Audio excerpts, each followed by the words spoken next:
Hi, friends. Welcome to CORELIGHT'S Spiritual Weather Report. It is November 16th, 2025, and this is Brad. And in case you couldn't tell from the surroundings, I'm in Florida. I just arrived here a few days ago. It's the end of a very long road trip.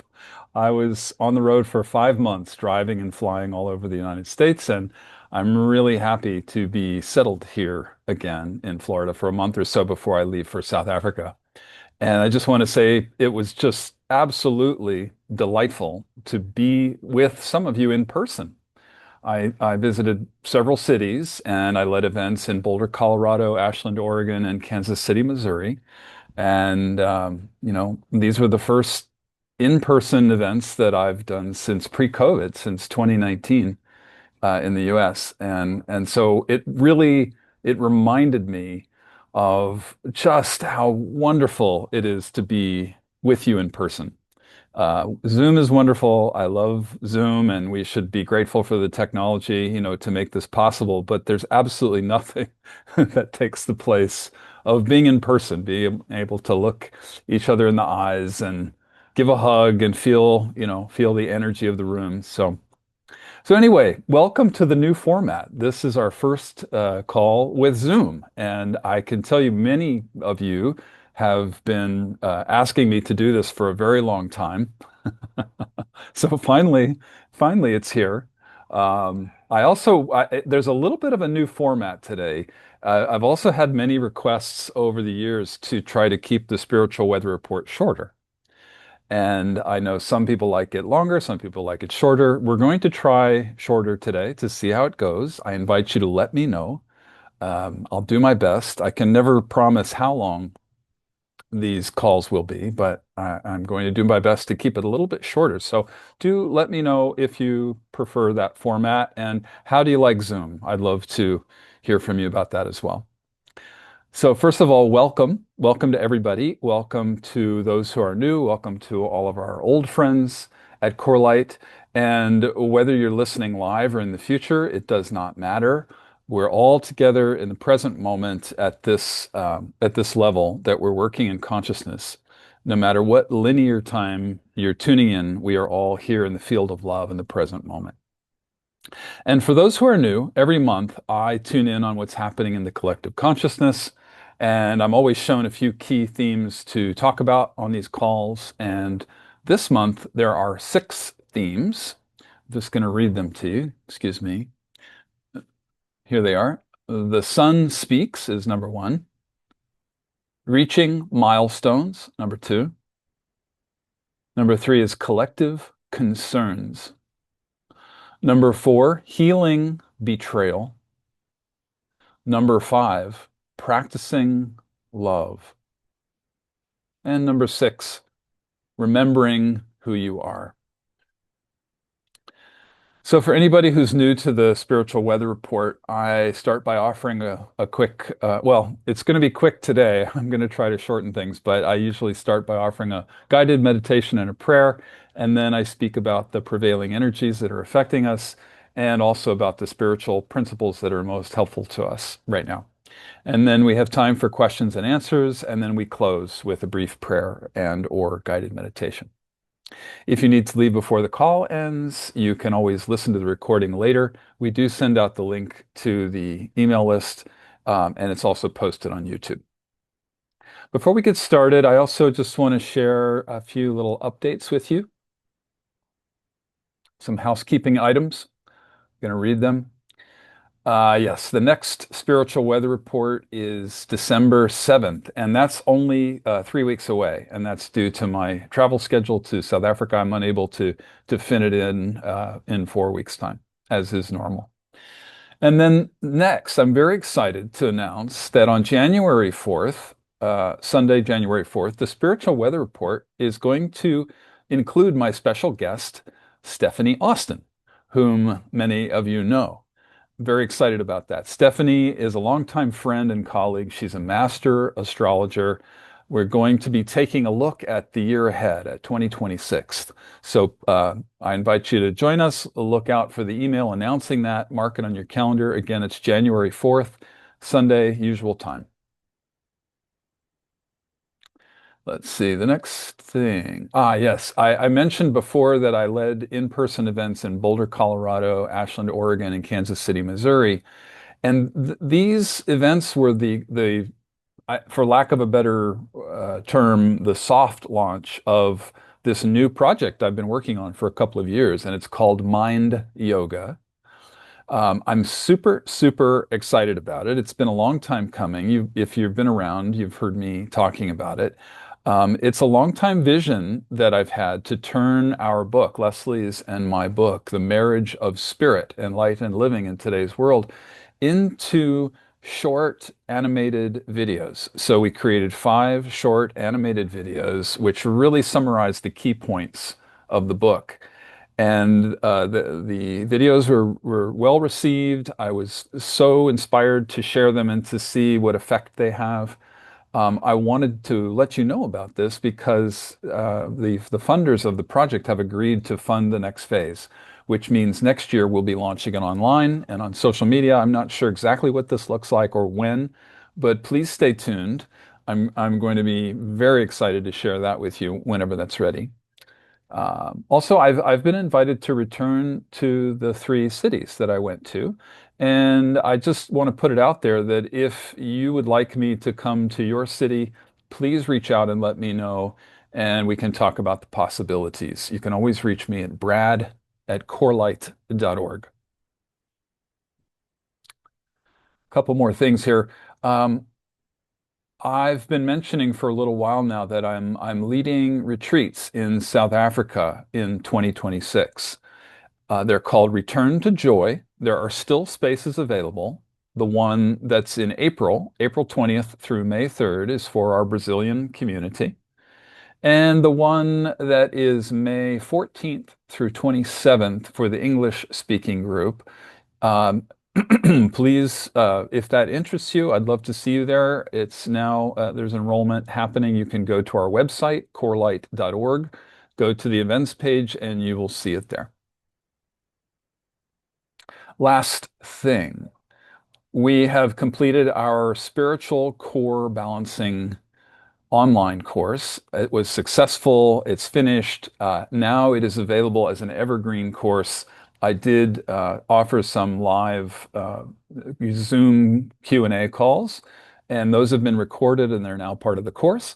So it's one of our foundational courses. It's one of Leslie's primary courses. So if you're interested in doing further work with Corelight, with me, with Leslie, I invite you to check out Spiritual Core Balancing. If you go to our homepage at corelight.org and you scroll down just a little bit, you'll see our courses there. Again, the most recent one, Spiritual Core Balancing. Without further ado, let us start with a guided meditation and a prayer. So I invite you, please close your eyes, take a few long, slow, deep breaths, and deeply relax. Breathing in all the light and the life force that surrounds you. And breathing out any tension in the body. Breathing in peace and joy. And breathing out stress.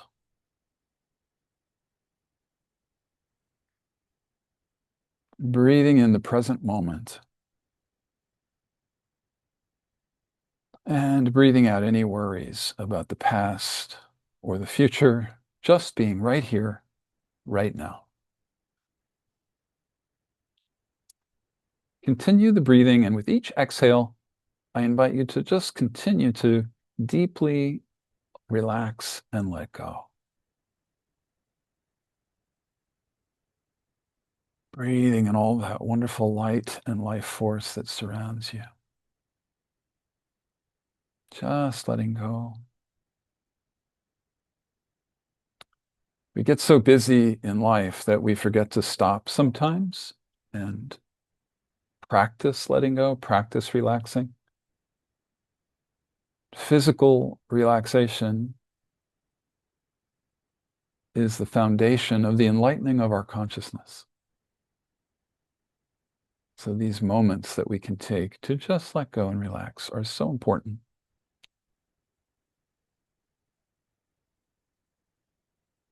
I invite you to scan your body from head to toes and fingertips, relaxing all the muscles of the physical body. So, like a leaf falling from a tree, very gently let your attention flow through your body and just breathe light into any areas where you feel tension and exhale the tension. Just letting go, deeply relaxing. Let's take a moment to drop our grounding cord from the root chakra down into the earth. If you're not familiar with the root, it's at the base of the spine. And it doesn't matter if you can feel it or not. If you just visualize it, that's good enough. So we drop our grounding cord down into the earth, connecting with that beautiful grounding earth energy. And then commingling our energy with earth energy and drawing it back up into the body, up through the soles of the feet, drawing it all the way up the legs and up the core of the body. The core is actually the core of enlightenment within each one of us, is like a radiant tube of light sitting right in front of the spine, golden white light. So I invite you to just draw this earth energy up the core and up to the top of your head and out the top of your head. And as you move this energy out the top of your head, I invite you to feel your crown chakra. It sits on the top of the head like a king or a queen would wear, and feel it naturally opening when you put your awareness there. Unfurling petal by petal, it's also known as the 1,000-petaled lotus. And just feel the crown chakra opening or visualize it as you like.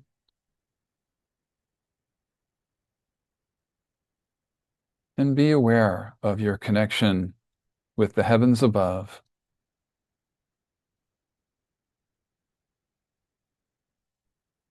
And draw down your soul energy into your body through the top of your head. So you're literally connecting the heavens and the earth, spirit and matter, through the physical body, the vehicle that we are blessed to be wearing. These physical bodies are the midpoint between heaven and earth, spirit and matter. So I invite you to just relax and feel how beautiful that is, to just gently float between heaven and earth, deeply relaxing. And as you hold this beautiful space of relaxation and deep peace, feeling your connection with heaven and earth in your body, I'm going to say a prayer and an invocation for our call today. Great Spirit, Divine Mother, Father God, the self that we all are, we call on you, we invite in all of our highest spiritual guides and teachers, and we ask that you please surround us in a cocoon of beautiful golden white light and love and healing energy. And again, whether you're listening in the present moment or in the future, it doesn't matter. We're all here together in the field of love, no matter what linear time you're participating.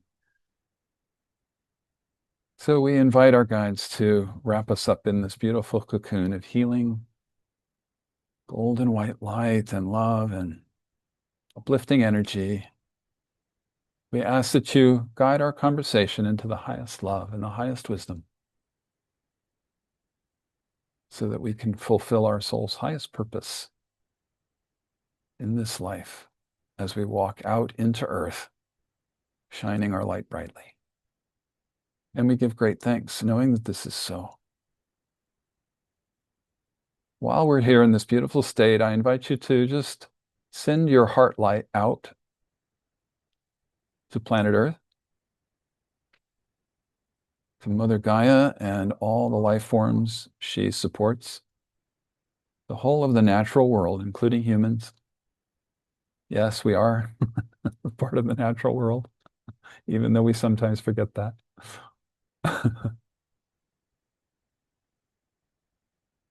And we send a blessing, especially to all who are in pain or who suffer for any reason, especially from war, disease, illness, lack of any kind, material, spiritual, humans, non-humans, the whole of the natural world, all the animals and ecosystems who suffer from human encroachment on their territory.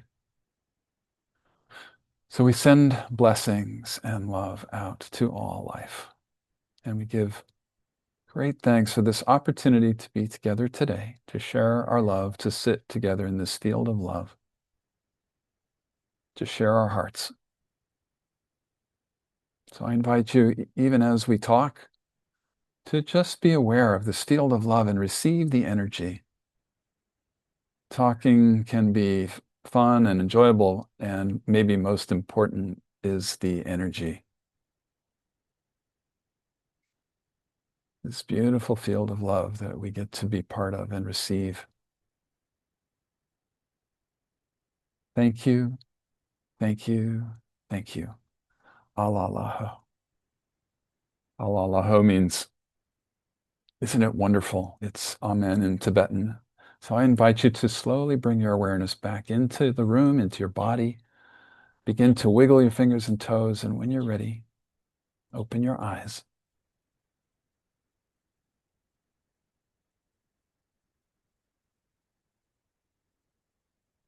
I'd like to start today with a few quotes. I'm just going to read them to you. The only way to make sense out of change is to plunge into it, move with it, and join the dance. That's Alan Watts. The next quote is, times of formlessness and uncertainty hold the greatest potential because then anything is possible. And that's my beloved Leslie Temple Thurston who said that. One last quote. I've used this quote before. I've shared it with you, but I can't help but repeat it from time to time because I love it so much. This is Wonder Woman. Wonder Woman said, I used to want to save the world, to end war and bring peace to mankind. But then I glimpsed the darkness that lives within their light and learned that inside every one of them, there will always be both. A choice each must make for themselves. Something no hero will ever defeat. And now I know that only love can truly save this world. So I stay, I fight, and I give for the world I know can be.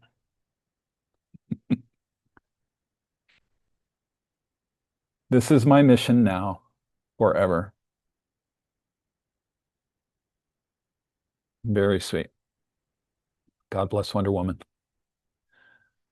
So our first topic for today is The Sun Speaks. And I wanted to just mention, I don't know if you saw in the news, but there were some CMEs that happened, coronal mass ejections from our sun.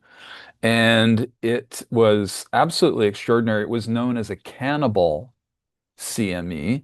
What that means is that there are a few waves. The first wave that goes out is slower than the next wave, and the next wave catches up to it and amplifies it. And so it caused some extraordinary effects. And one of them was that the aurora borealis was seen in more southern locations than they're normally called the northern lights. But my nephews and my family saw it in Albuquerque, New Mexico. It was visible here in Florida. I did not see it personally, but I wonder if any of you did. You know what? I'd like to share my screen with you. Look at that. Isn't that amazing? That's Albuquerque. It's outside Albuquerque, New Mexico. Unheard of. So beautiful. I just need to point out that it's not just physical effects, but as you can imagine, when the light shines that brightly, when something anomalous like that happens, a powerful CME, um, there are metaphysical effects as well. The light has ramifications at many levels. It's not just physical light, but it's metaphysical light as well. And with this influx of light, you know metaphysically what happens with light. It flushes up the shadow. So this amplifies and it can instigate change. So that's on many levels. It's both personal and collective. And so I would invite you to be aware, just to practice some awareness. Look back at the past week. This happened about a week ago. Today's the 16th of November. I think it happened on the 11th. And I would invite you to pay attention, just be aware of what happens in your life and in the collective.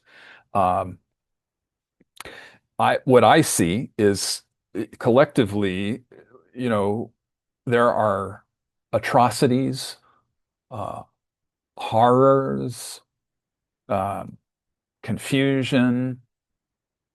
You know, it's a very, very intense and challenging time. On the other hand, it also brings in extraordinary inspiration and things like excitement and spiritual awakening. So I would invite you to just be aware of what's happening inside you and what's happening around you, and know that the light is pouring in at extraordinary volumes. So this is a great time to use this opportunity to ascend in consciousness. That's the opportunity with extra light. It does mean that you have to be aware of the shadow as well. But the shadow is not a bad thing. When the shadow comes up, if you know how to practice witnessing, which we're going to talk about today, you can use that flushing up of the shadow to witness it, release it, let it go. And that is the process of ascension of consciousness. Um, Yeah, so being aware of how this might play out for you personally, and in the United States at least, we have Thanksgiving coming up. It's one of the bigger holidays here in the United States, and a lot of people take that opportunity to visit family. So I would just invite your witness in, practice your witnessing a little bit more than normal this Thanksgiving if you're in the US, because there might be a little bit of extra light and shadow playing out for you. I remember Leslie used to say, if you think you're enlightened, try spending a weekend with your family and see how that goes for you. And it's a good ruler. We use it as a yardstick to visit the family.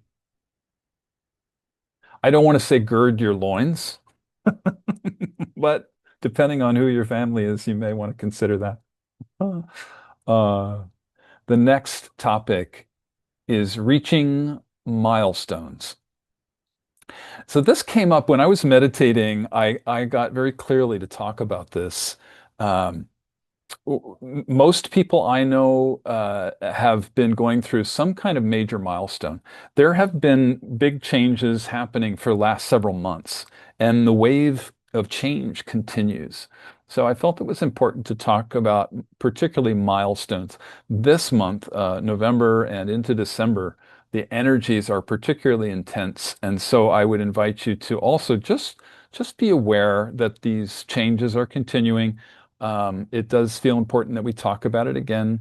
Particularly, you might be somebody who's been experiencing some of these major milestones. I know plenty of people, including myself, who are going through things like, changing of careers, letting go of relationships. Um, for some people, it's major things like that, moving house. Um,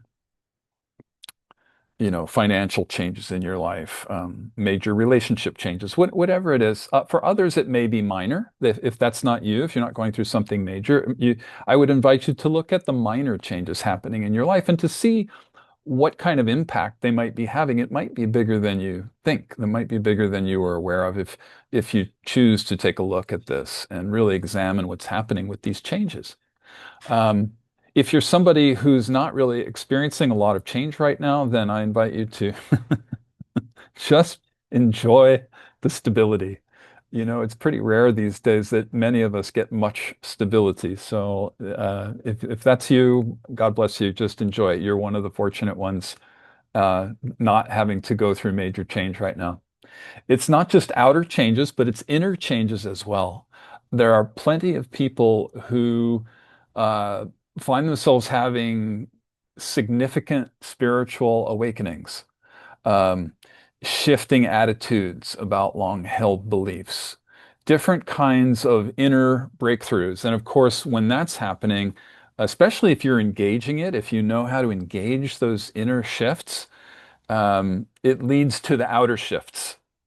So, my personal example is that I got really good news. I was telling you about it before, but this just a few weeks ago, I was told that the people who are funding my project are going to continue to fund phase two. So it's sort of like, this is an opportunity to realize a bigger vision, to move forward with a project.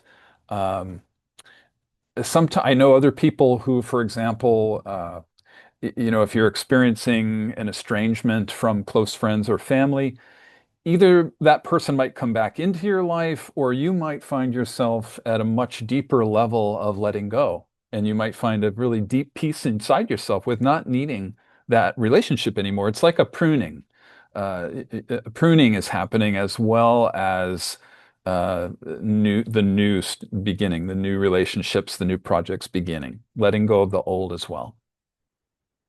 And so these kinds of changes can go very smoothly, or maybe they could be a bit rough. And it all depends on our capacity to practice witnessing and surrendering, um, following the guidance, not resisting the guidance.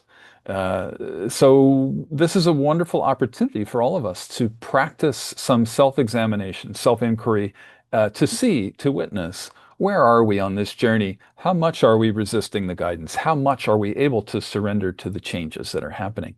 I can give you one personal example, another one that happened for me. I've worked with one of the contractors that I work with through CoreLight has been with me for 15 or more years. And I absolutely love working with this person. It's somebody who's really been foundational to our organization and has helped create such stability. And it's been such a gift to have her as part of my team. And yet, for months, I've been getting this very clear intuition that it was time to move on, that it was time to move on to a different relationship there and to let her go. And I resisted it completely. I did not want to do that. And I really prayed a lot about it. And I asked for very clear guidance because it just seemed kind of crazy to let somebody like that go. And yet I kept getting it and kept getting it. And I've learned over the years that when that kind of guidance keeps coming and keeps coming persistently, clearly, without letting up, I have to listen. And so just this past week, I had to have a real heart to heart with this person. And I did squares. If you're new to Core Light and you don't know what squares are, we'll probably talk about it a little bit today, but it's one of the clearing practices that Leslie and I teach in the Marriage of Spirit book. And I did all the things I know to do my own inner clearing, including squares and other things. And I cried a lot. I actually felt a big emotional release. But I finally had the conversation with this person, and it was so beautiful.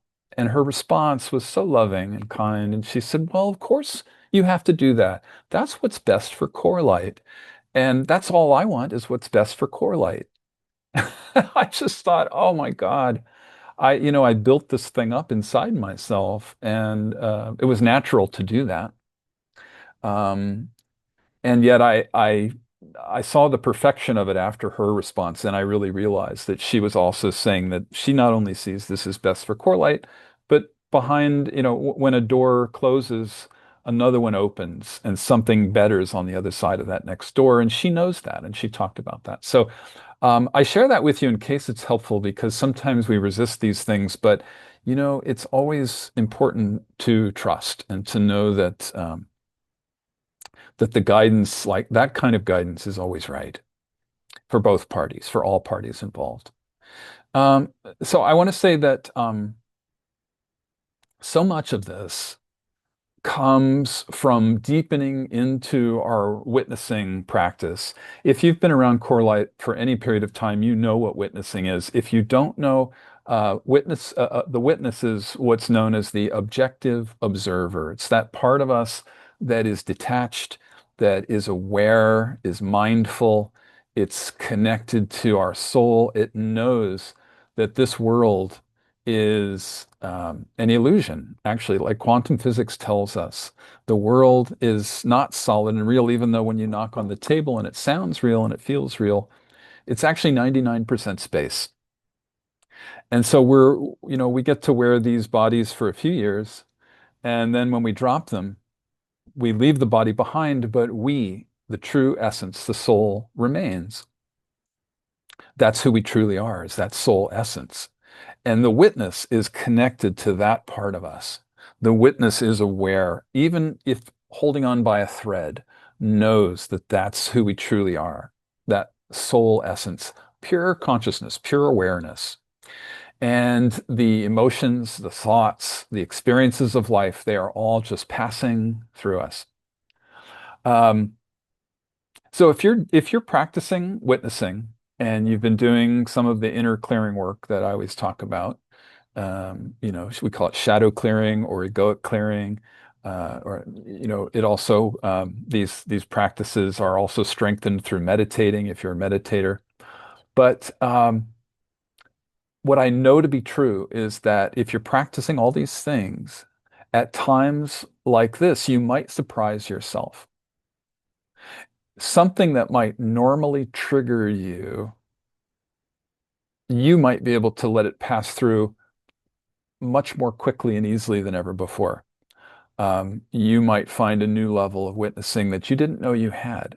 You might be quick to move into forgiveness and love and gratitude and the higher states of consciousness rather than being taken out by an incident, by something that might normally trigger you. I guess, this is a subject that I could talk a very long time about, and I promised I was going to try to keep the weather reports a bit shorter.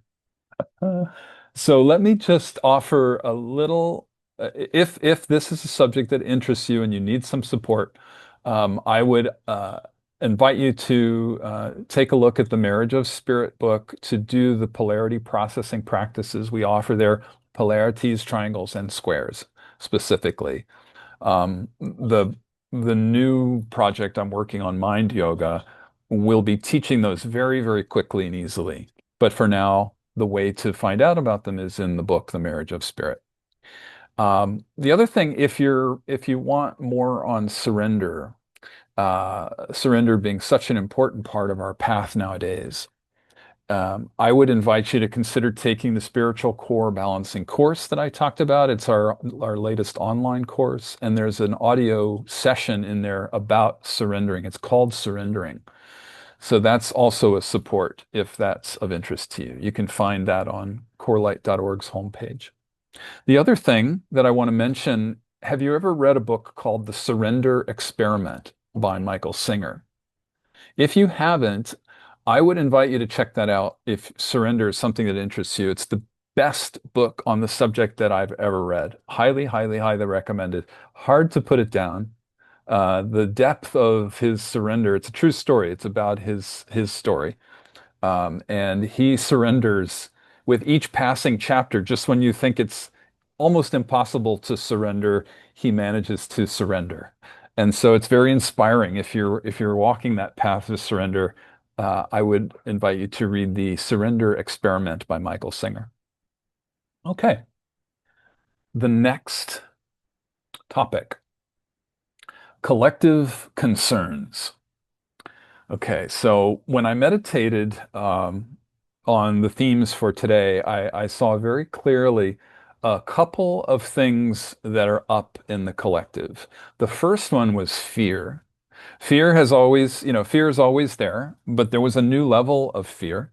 And it seemed like a lot of people who I talked to on my trip were experiencing um, they were either experiencing fear inside themselves or more fear in the people around them. So I thought to just talk about that a little bit today. What I saw when I meditated on this was that there are gradations of fear.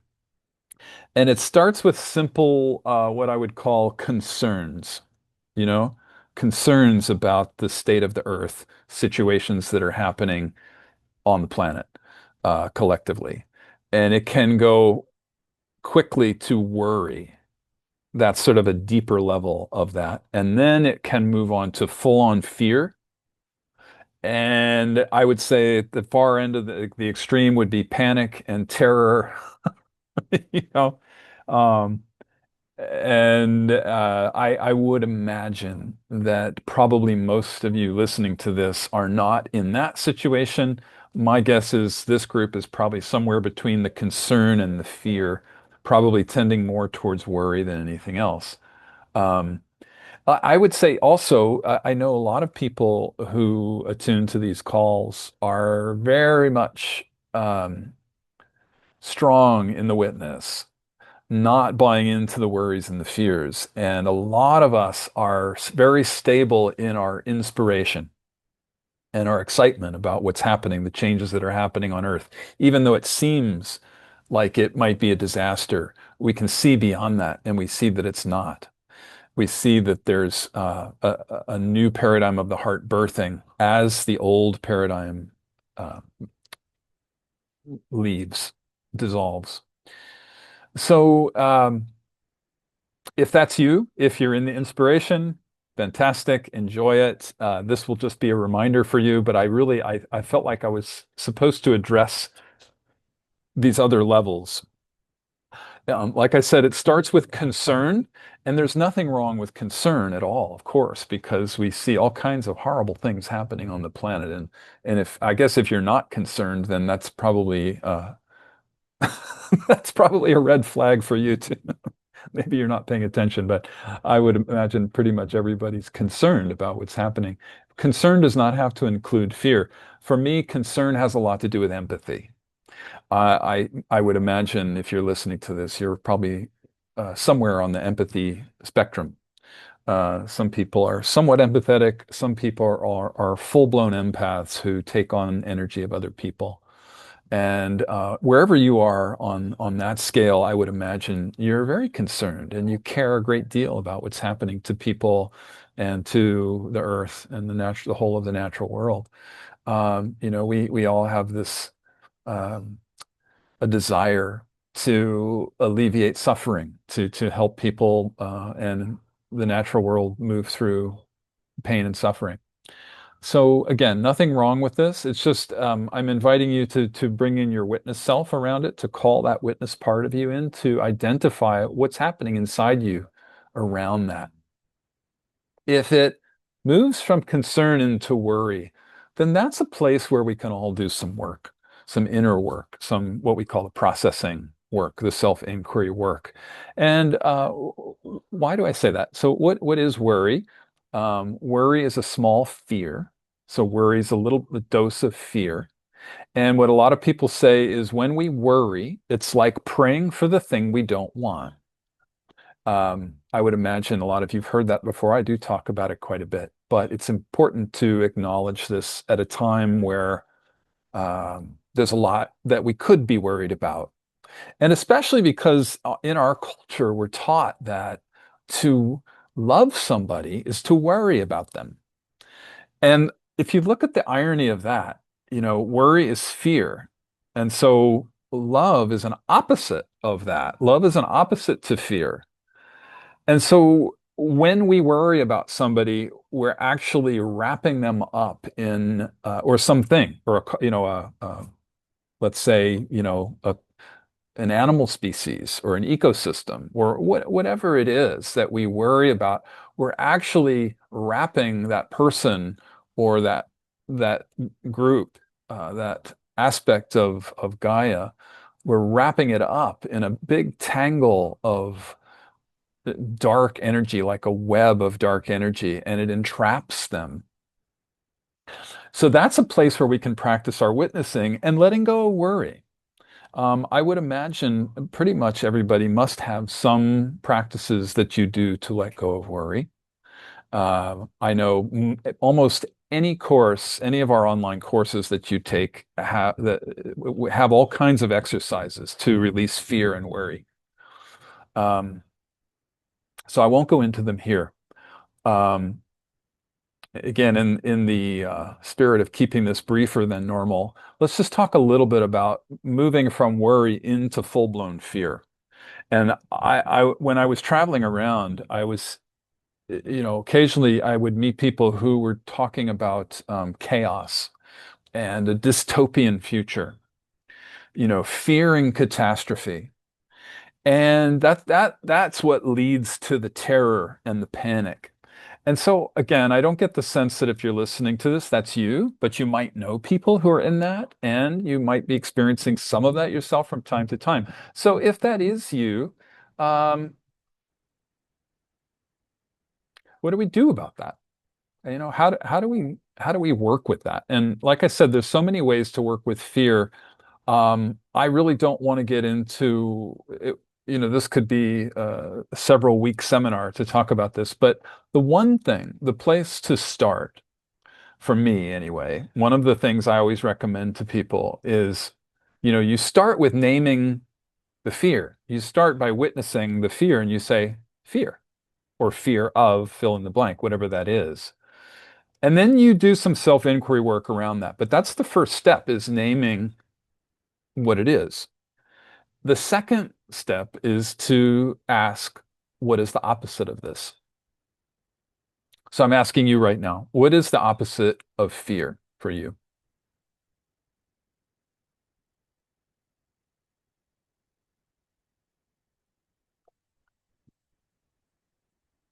One opposite could be desire. There's no right and wrong. Another one, the one that I think fits here in this instance, it can be different opposites in different instances, by the way. The one that I come to in this instance is hope. Fear and hope are opposites. A hope is similar to a desire. Um, like I said,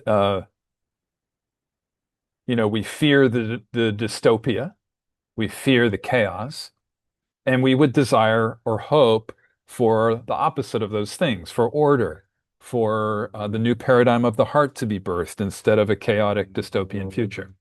So anyway, you can play with that. The third step is, once you've named the opposites of whatever you're working with, another great practice is to hold the tension between the two sides. And I know this is a reminder for many of you, so please bear with me. But if it's new to you, it's a very, very powerful practice, holding the tension between the two sides of any pair of opposites. It's what Carl Jung, the famous Swiss psychologist, used to recommend. Um, and it can just be practice in meditation, or simply by naming the opposites. It's one way to hold the tension between the two. Um, the rule of thumb for the yogi is to be neither attracted nor repulsed, as the ancient scriptures say. So,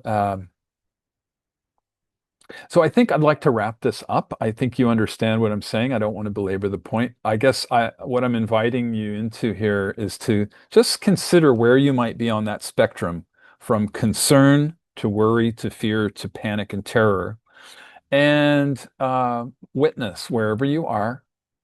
Concern, fine. If it spills over into worry or fear or worse, that's when you really need to do some inner work. The last thing I'll say about this is, if you want a little extra support, if you haven't read our book, Returning to Oneness, The Seven Keys of Ascension, There's actually a new edition out in ebook form and audiobook form called Eight Keys of Ascension. We added the eighth key. And the eighth key is don't worry, be happy. Um, a four-word philosophy that is one of the most profound ever, and easier said than done. If that's something you want to know more about, I would invite you to read that chapter. It's Leslie's guides gave her these keys to help open chakras. There are locks between chakras, and the don't worry, be happy is the lock that keeps the thymus chakra closed. The thymus chakra is above the heart. It's also known as the higher heart. In the heart, we feel love for individuals, love for an animal, love for a person. For one thing, the higher heart, the thymus chakra, is where we feel collective love, love for dogs, love for animals, love for humans, love for Earth. And so don't worry, be happy is such an important practice for our times. It's not just about a reggae song where you get stoned. It's not about that at all. This is a very profound spiritual philosophy. If you've never tried it, I highly, highly recommend it. It's much easier said than done. But it's basically saying if you're in fear or worry, time to let that go and move into joy. By happiness, we're not talking about polarized happiness where it's retail therapy or falling in love with a person or having a great date or something like that. It's much more that inner joy, that sustained joy that comes from a level of awakening, like we have in childhood. If you've ever noticed, children hold a very steady joy inside themselves. And so there's a part of us that remembers that purity and that joy that comes from the core of enlightenment within us. So don't worry, be happy is about tapping much more into that core of enlightenment where the joy resides all the time. The next thing I wanted to talk about is healing betrayal. I said there were two things when I meditated, there were two things I picked up that were right at the top in the collective awareness. One is fear, the other one is betrayal. We're always working with these things, but there's some kind of new layer or a new intensity, or there's some reason that it's up for discussion right now. So I felt that, and I knew I needed to talk about it. And then just a few days ago, it was on the 11th, a specific example of betrayal came up. And I want to share that with you as an example. I found it to be very powerful. The 11th, 11/11, November 11th, is Veterans Day in the United States. It's a day when we honor the veterans of wars. And I know some people have mixed emotions about honoring soldiers, especially if your life is dedicated to peace. Some people have trouble reconciling honoring of soldiers and, feeling that somehow that might be glorifying of war. So I'm my life is dedicated to peace. So this is something I've had to work through in my life. And in fact, I was born into a family. At a soul level, I chose a father who was a soldier. He was a Marine. And so, very interesting choice. It took me quite a bit of time and a lot of soul searching and processing to figure out why I would choose a father who was a Marine. And I learned a lot about uh, about war, about soldiers, about violence, about killing, about courage, standing up for a cause that you believe in. And I guess I had to come to terms with all these things inwardly. And my father, God bless him, he helped me play that out. And I went through a lot. We had to play it out. I say those words specifically. It was playing it out. And now I've said this before. If you've listened to the calls, there's only love now, just love between us. He's 89, and I absolutely love being with my parents. Um, and it's a testament to doing the inner work. I really encourage you, if this is new to you, to keep going with the inner work. It brings such blessings, and one of the blessings is love. Love with family relationships, with our parents, places where there might not have, where there might have been dramas before, let's say. I remember also once Leslie's guides told us, they said, Leslie is clairaudient and she hears her spiritual guides telepathically. And they said to us, there's a special place in heaven for soldiers. And it makes sense to me. These are people who are very courageous and willing to put their lives on the line for a cause, a higher cause that they believe in. Not everybody can do that. I'm not advocating for war. I'm not advocating for violence or killing, certainly. But I do believe that that's true when somebody can rise to that occasion and put their life on the line for a cause bigger than themselves. There's a special place in heaven for that person of such courage. There's a great deal of heart in that, courage being a heart state. So, yeah, so war. I've talked a lot about war on these calls. War is certainly up for us as a collective now to be reviewing. It is a hallmark of the patriarchal era. It is coming to an end as the patriarchy closes, thousands of years of patriarchy closes. Um, War has to play out. It's got to come to its natural conclusion. Even if it doesn't seem like war is coming to a close, it is. I know it doesn't look like it. So let me talk about this specific example that happened this week. There was forgive me, this is going to make me cry. There was a 100-year-old British soldier from World War II who said that he fought for freedom. And as he spoke, he was on some TV show, and I just started weeping because he was saying that, in his opinion, it was not worth the sacrifice. He said that he watched hundreds of his friends die, and why? And so I'd like us all to just pause and take that in for a moment. It's huge, the wisdom of our elders. And it was very interesting to me that the host of the show, this woman, did not ask him why he felt that way. Her immediate comment was, "I'm sorry you feel that way." And I just felt it was so incredibly patronizing. Um, it felt like a dishonoring of this 100-year-old wise man who was speaking from his heart, from great experience, after watching hundreds of his friends die. I'm sorry that you feel that way. And she kind of went on. She didn't let him speak much more. And I just need to point out, he was referring to the state of the world. He was saying that we have less freedom now than they did before. They fought against fascism, totalitarianism. And he was saying, look at what's happening in the world, folks. There's censorship, there's propaganda, there's genocide, there's terrorism, there's manipulation. We're being lied to. There's distractions of all kinds with these manipulations, and we can't be distracted. We don't want to be distracted. We don't want to go for those distractions of, being incited to be angry with other people, fear other people, be divided, to even hate other people. This is part of the madness of our world, and this is what this man was alluding to.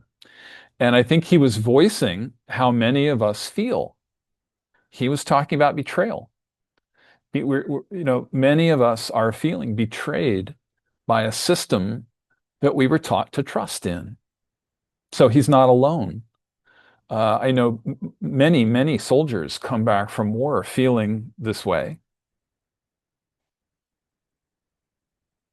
I know many people who feel this way, not just soldiers. So what do we do about this?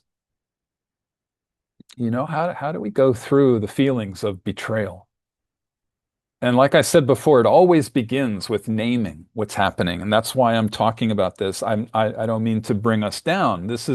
We're opening up. We're going to be ascending here as I go through this. Please forgive me while I walk us through this process. Um, but the very first step is naming what's happening, naming the knot in consciousness, naming the emotion, naming the state of mind, whatever it is, the shadow piece. It's usually something we don't want to look at, but it's in naming it that the healing lies in the naming of it. Naming the truth, feeling what we need to feel. So, for example, this might make somebody feel angry, right? If you feel that betrayal, you might be angry, and I think this man was. He was expressing his sense of outrage and anger.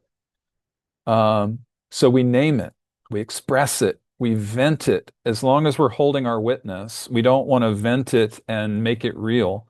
We want to remember that we're pure awareness, pure consciousness, and the anger and the emotions are passing through us. We're not the anger. We're not the betrayal. These are feelings and states of mind that are passing through us. So we vent with a witness. We let these emotions out. We give the heart its due. We express this with a witness, releasing it, knowing that it's leaving us. We're not re-imprinting it within us by making it real. And so, what's the next step? I just said it before, it's naming the opposite. So, what's the opposite of betrayal for you? Again, no right answer, but I'm going to be quiet for a moment. What's the opposite of betrayal for you?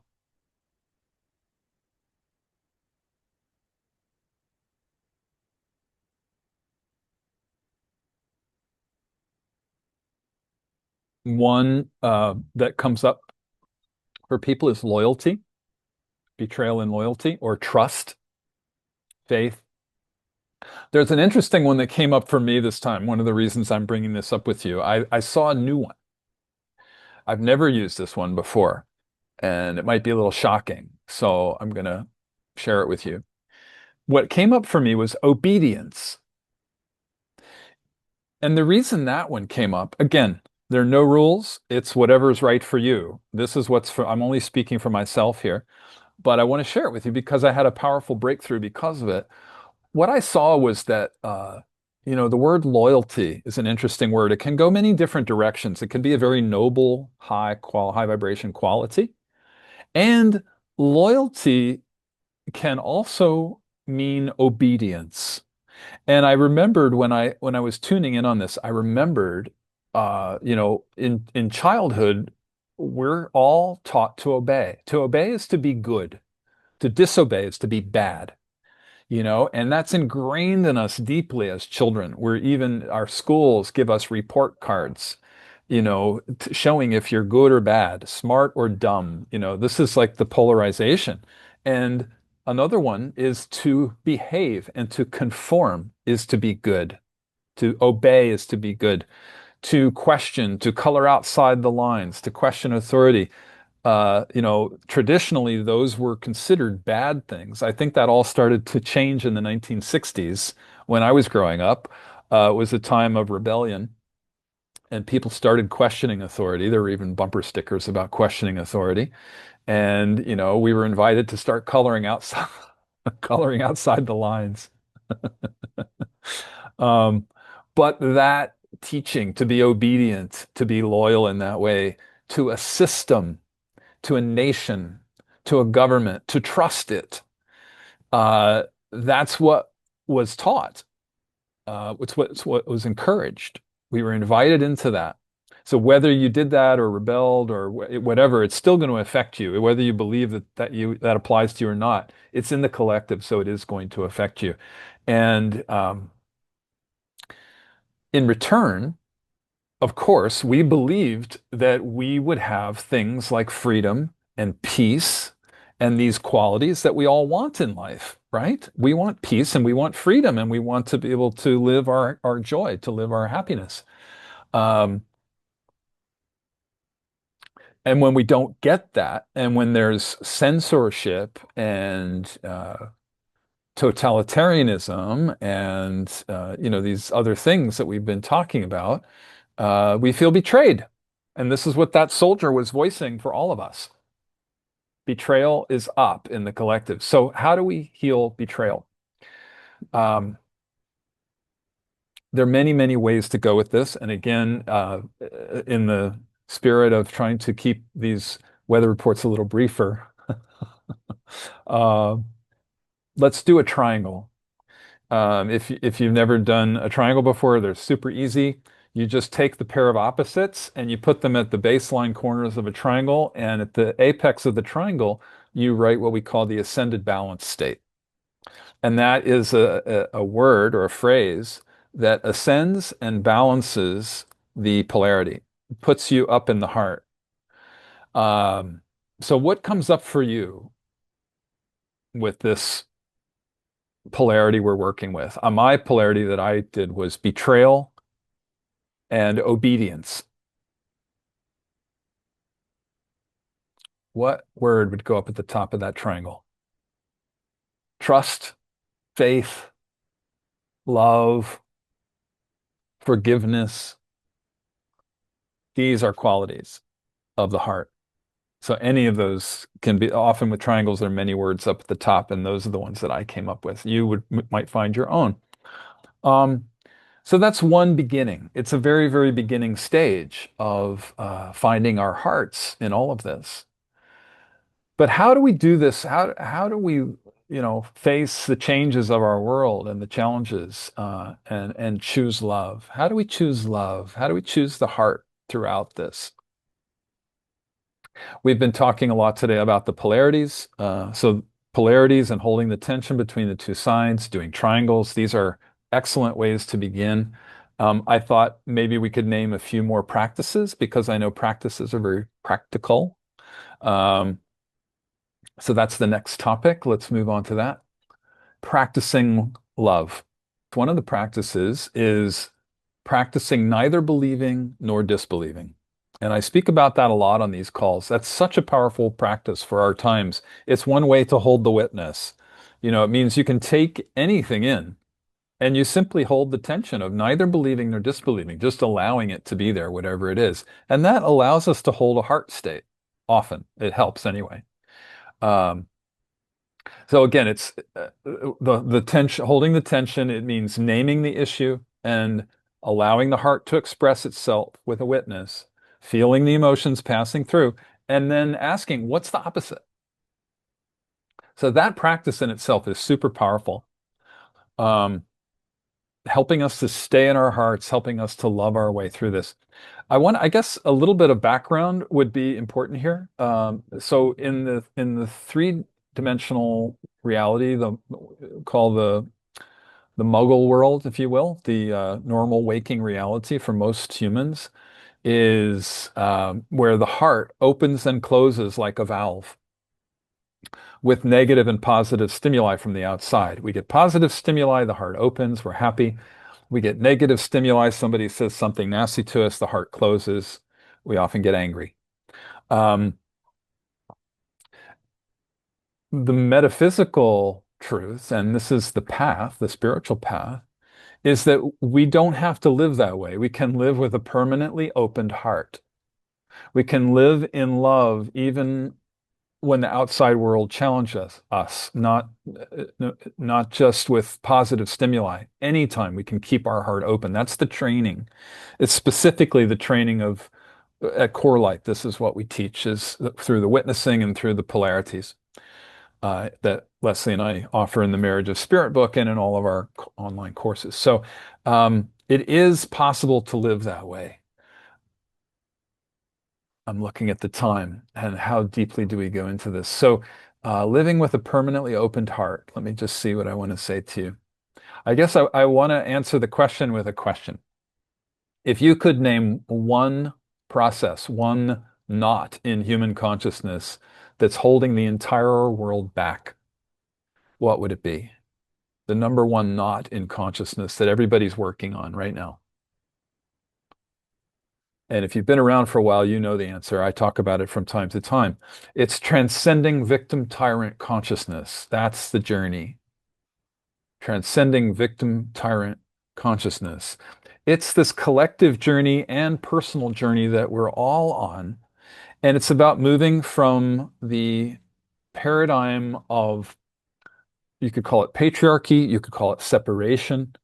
It's a third chakra paradigm where we're learning lessons about power or the abuse of power. And it's moving into the heart, into the fourth chakra, from third chakra to fourth chakra, literally moving from the love of power into the power of love. That's the journey that we're all on. And how do we resolve that? How does that happen? Well, it's all the things we've been talking about, but specifically the path is about moving into love, moving into uh, specifically, I would say forgiveness, finding forgiveness. And that's easier said than done. That is a journey. There are levels of forgiveness. Um, but in that book I was referring to before, that Leslie's guides, she channeled these keys, the 8 keys that open the knots, they open the locks between the chakras. And the knot between the third and the fourth chakra is opened by the key, forgive all betrayals. So that's a very I don't know if you can see on the screen here, but I'm pointing to my diaphragm.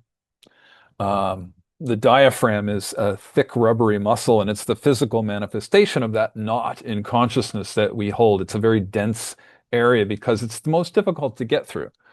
Getting from the love of power into the power of love, getting through and into forgiveness, that's the journey of schoolroom earth. That's what we're here to learn ultimately, forgiveness and unconditional love.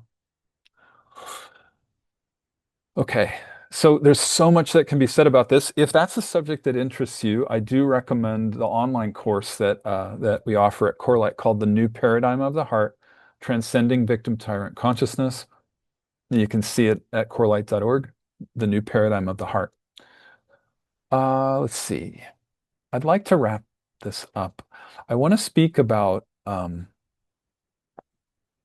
talking about ways of healing betrayal and moving through fear and what practices we can do to move into the heart and into love. And one of them, the last one that I'm going to share today, is about putting our love into action.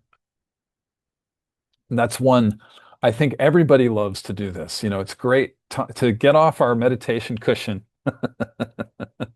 from time to time, to put our processing journals down, our notebooks down, and to go out and put our love into action and to be kind to people, to help others, to do something to make a difference.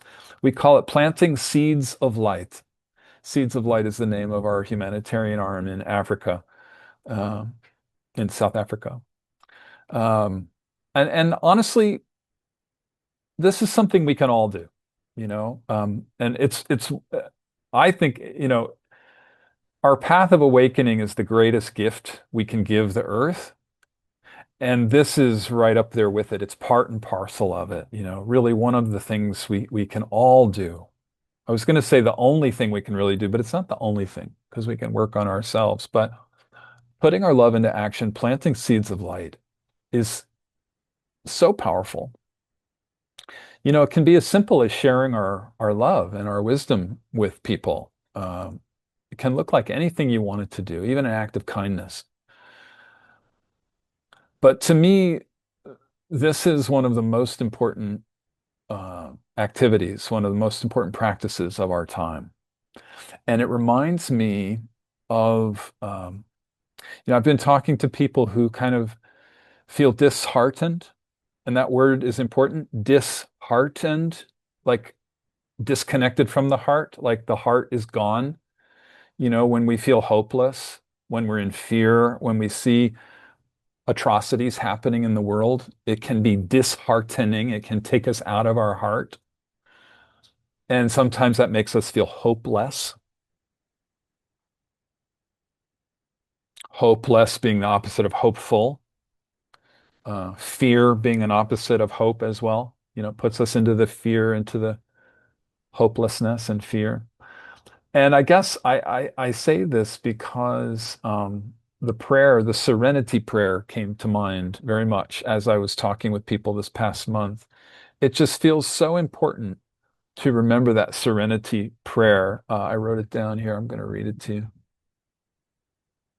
God, and again, I don't like to use the word God. It can trigger people, so forgive me. But I'm just going to use it for today anyway. But the prayer is, God, grant me the serenity to accept the things I cannot change, the courage to change the things I can, and the wisdom to know the difference.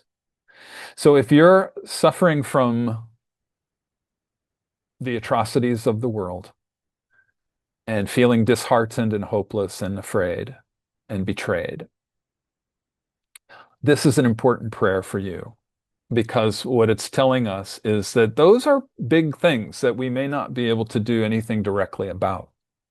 So we need to learn to accept the things we can't change per se.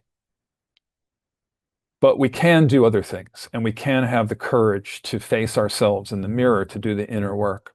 We can have the courage to express our anger and to name the betrayals. Um, we can wake up. One of the most challenging things any of us can do in this life is to look in the mirror and to really face ourselves. And that's the path of awakening, to know ourselves, to make the unconscious conscious. And so that's what we can do is have the courage to change those things that we can change, mostly inside us, but also the things in our immediate environment. And then the wisdom to know the difference between those things that we can do. The last topic for today, and I'm going to close with this, is remembering who you are. So this is just felt like it was important to end on this note that ultimately this is what we all need to remember, that we are the soul. We are a spark of a divine flame. And as we've been talking about on this whole call, we are the witness. We are pure awareness, pure consciousness. We are not our thoughts. We're not our emotions. We're not our states of mind. These are the things that pass through us. They're temporary. We are vast. We are eternal. We are timeless spiritual beings. And it's so hard to put this into words, but maybe the closest that one can come to a word that describes this is love. That's who we truly are. It falls very short of the experience, but it helps us to remember to return to that state of the heart where we feel the love and where we can experience a connection to that true essence that we are. It helps us to feel connected, not separate from each other. It helps us to see the perfection in everything, even the challenges, whatever is happening in the world, just as it is, there's a perfection to it. And to remember that. So, like I just said, the greatest gift we can give the earth is our own spiritual awakening. And that's a remembering. It's a remembering of who we truly are. I want to end with a quote. It's by Pema Chodron. She said, "Remember, you are the sky. Everything else, it's just the weather." And I thought since this is the spiritual weather report, I thought that might be appropriate. Okay, so let's move to questions. I want to thank you. First of all, thank you for your heartfelt sharing that you sent to me. Plenty of people wrote in to share, and I'm so grateful. And it was also, like I said, it was so wonderful to see many of you in person this time and receive your sharing in person. But I always invite you to write to me, to email me, brad@corelight.org or courses@corelight.org, and ask questions and share. I read everything. I don't always have time to reply and to answer all the questions, but I do read it all. So if your question doesn't get answered, it always gets answered in some way, whether it's by me or through a dream or meditation or another teacher or a book or whatever it is. Somebody answers us. The first question is, how do I stay aware of what's happening in the world without becoming hopeless? We were we were talking about this quite a bit today. So I just want to thank you for that question. It's an excellent question. It might be the very question for our times. How do I stay aware of what's happening in the world without becoming hopeless? Um, so as you probably know by now, I like to work with opposites. So I'm asking you, what's the opposite of hopelessness or hopeless? We just did this. Hopeful, maybe? So are you able to hold the tension between the two sides of hopeful and hopeless? Feel into that. Feel, how do you do with that? As far as becoming aware of what's going on in the world, um, I speak a lot about that on these calls. It's so important if you're going to try to track what's going on to use discernment. We teach a lot about discernment at CoreLight in our online courses. There's a lot about discernment. I've talked a lot about it on these calls, but so much of it is the practice of witnessing. With witnessing, we can take everything in. Doesn't matter if it's a lie or the truth or with ill intent or positive intent, doesn't matter. You can always take it in. And if you have a strong discernment muscle, you can practice neither believing nor disbelieving. You can hold the tension between whatever is said and its opposite. So you can allow it to pass through you and feel for yourself if it's true or not. And I always advocate for witnessing, practicing witnessing, and also doing these little clearing practices that we're talking a lot about today, the polarities, triangles, and squares from the Marriage of Spirit book. Practically speaking, I also encourage people to use news sources that are not corporate based, that are more independent sources that are trying to find the truth, that are not biased. So independent journalists, not the legacy media. If it's corporate owned, it's going to be biased. It's going to be part of the manipulation, part of the problem. One example I can give you of a place I've learned about recently, a place that I like to go. It's free to sign up for this. It's ground.news. Ground.news. And what it does is it takes all the headlines, it takes a story, and normally, if it's legacy media, if it's corporate controlled, it takes a one set of facts, and there'll be one spin on it on the one side to get people to fear and be angry at another group. And the other side will take it and spin it in a different way to create the opposite effect, to get people on the other side angry and fearing the opposite group. So with ground.news, they take all the headlines from both sides, from all angles, the different news sources, and they say, here's how the headlines read, and here's how the story is spun. And it helps when I see that, it helps me to see what the truth might be. Here's what this group wants me to believe about it. Here's what another group wants me to believe about it. Somewhere in the middle is the truth, probably. So, all sides of the story. It also will show you, the quote unquote, the right might be 10% aware of that story. It might be in 10% of the headlines on the right, and it might be in 90% of headlines on the left.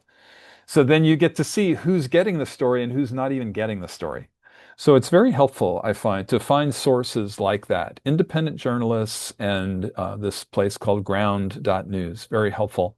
There's another practice that I do that I've come to enjoy.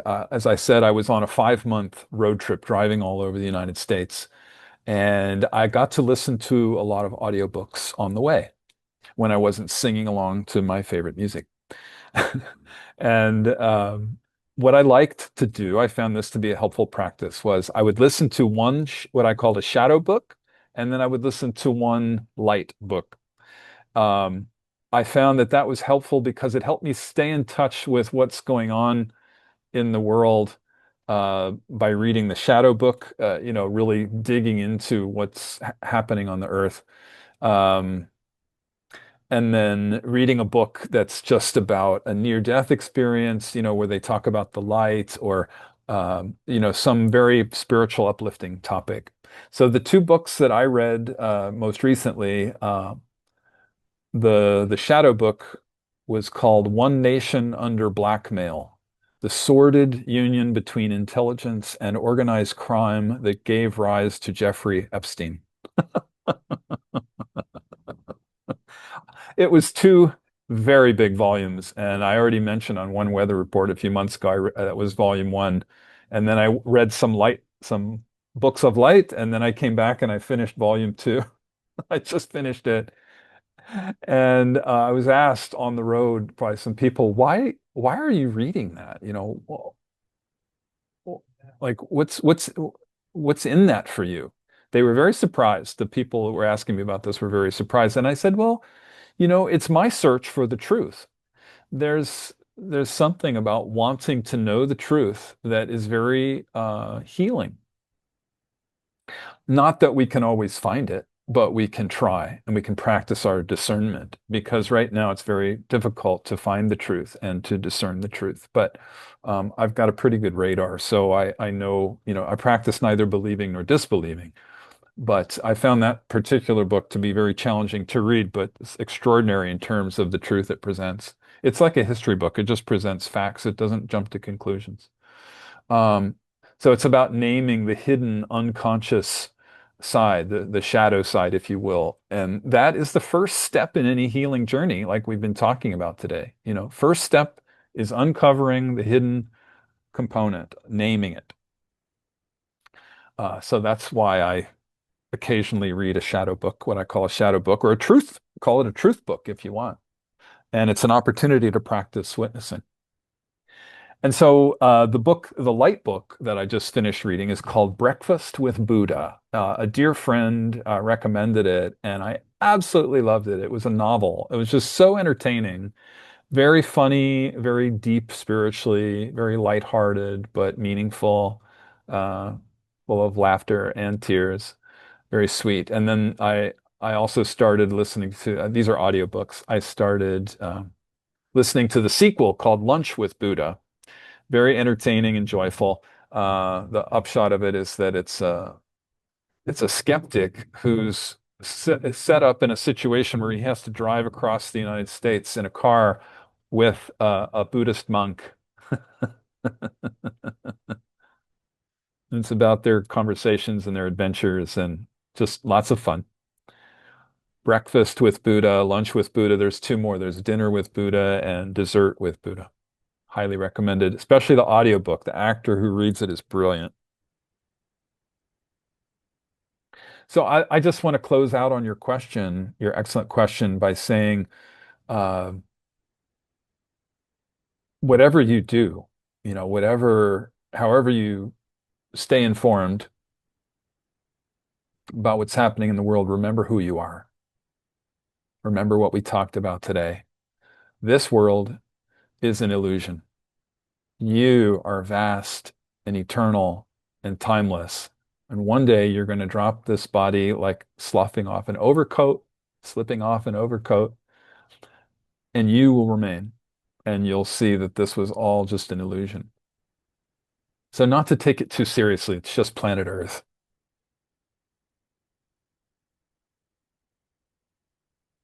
Question number two: how do I show love to people whose beliefs are opposite to mine?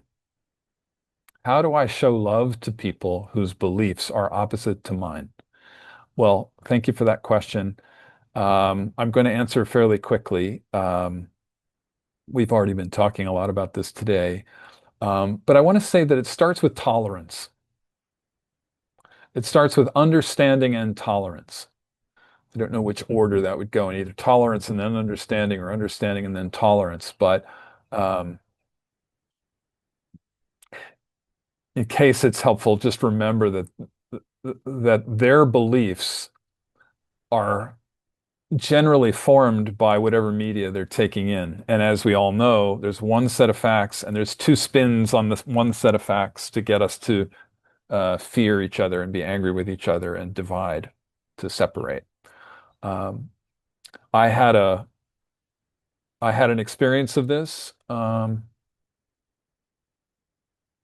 I don't know that I want to take the time to tell the whole story, but I've told it recently as well. I'll just give it to you briefly. I was put in a position, I was spending time with my parents, and they watch Fox News all the time. The Fox is always on the television, and that's not something I would normally do. I don't own a television. I don't watch television, but I'm aware that's a very one-sided presentation for the most part.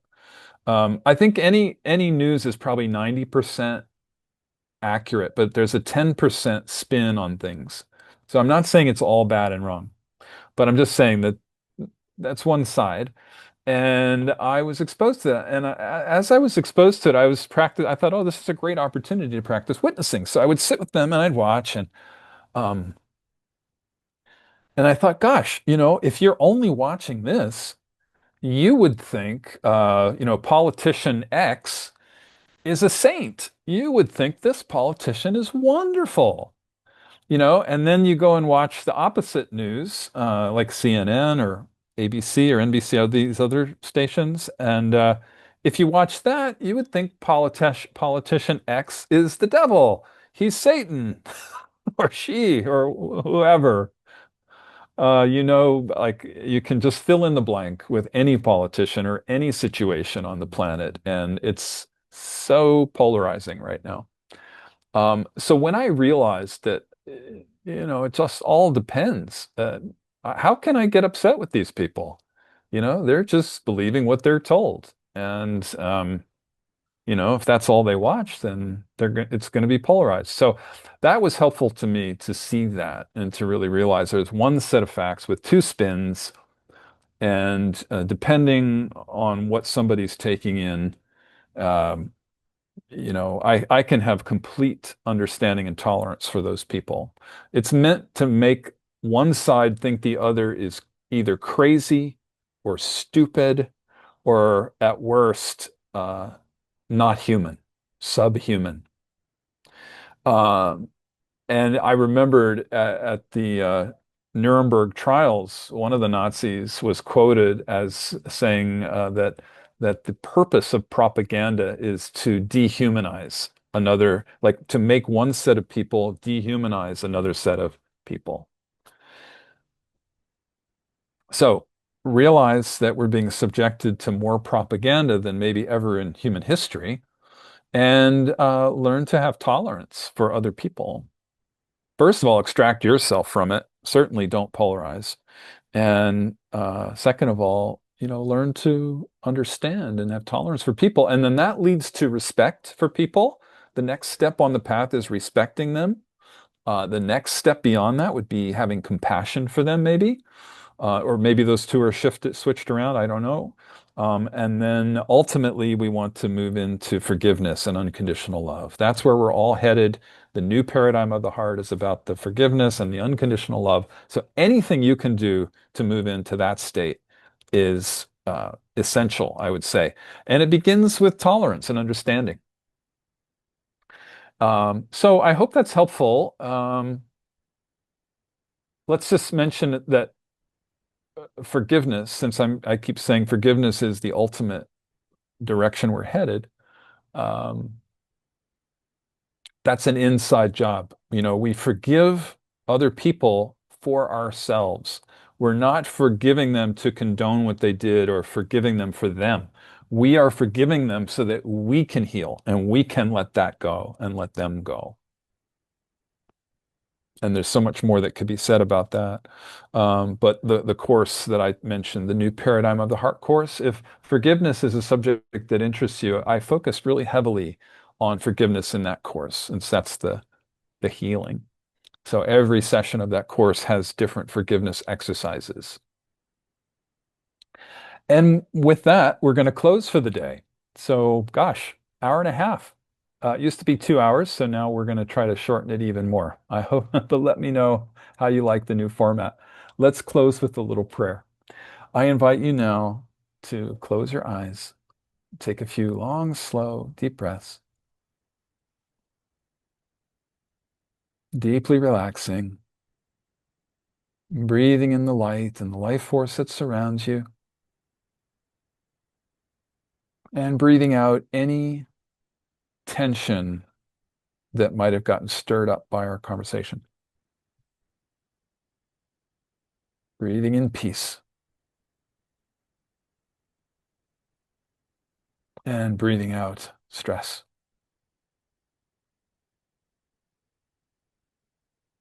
So we give great thanks for the opportunity to be together today.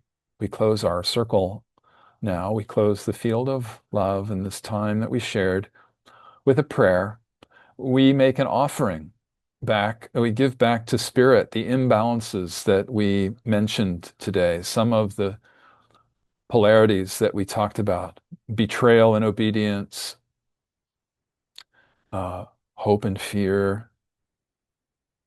There were others, but we offer all of them, all the things we mentioned, all the polarizations. We give them all back, give back all the imbalances, and we call in the ascended balance states. We call in the heart states of love and forgiveness and faith and trust, gratitude. We're so grateful for this life. So grateful for these bodies that we get to wear and to be incarnate at this extraordinary time on planet Earth at the turning of the age as we incarnated to be midwives of the new paradigm of the heart. And so we call that in and we invite this new paradigm of the heart into our personal lives and into the collective. We're so, so grateful for the opportunity. And we give thanks. While we're in this beautiful space, let's say a special prayer. I want to read a prayer to you. CoreLight has a prayer for peace on we have a prayer circle page on our website, and this is there. From the place of connectedness in us all, our hearts unite for peace in the world. May all my thoughts, words, and deeds make me an instrument of peace in the world. May all people and all leaders find solutions to benefit everyone equally. May the spirit of compassion and forgiveness move in and through the hearts of all people. May we all direct our actions from love for humanity and the earth. We call in blessings and protection for all who are working for universal peace. We call on the power of grace, and we give thanks knowing that this is so. We especially pray for those who are affected by war and genocide, the Middle East, Ukraine, Russia, and all the places that we're not mentioning. I know things are going on all over the world, so forgive me for the ones I'm not mentioning, but you can mention them right now inwardly, silently. Peace, shalom, salam. Thank you, thank you, thank you. Allah, isn't it wonderful? And then when you feel ready, slowly bring your awareness back into the room and into your body. Slowly begin to wiggle your fingers and toes.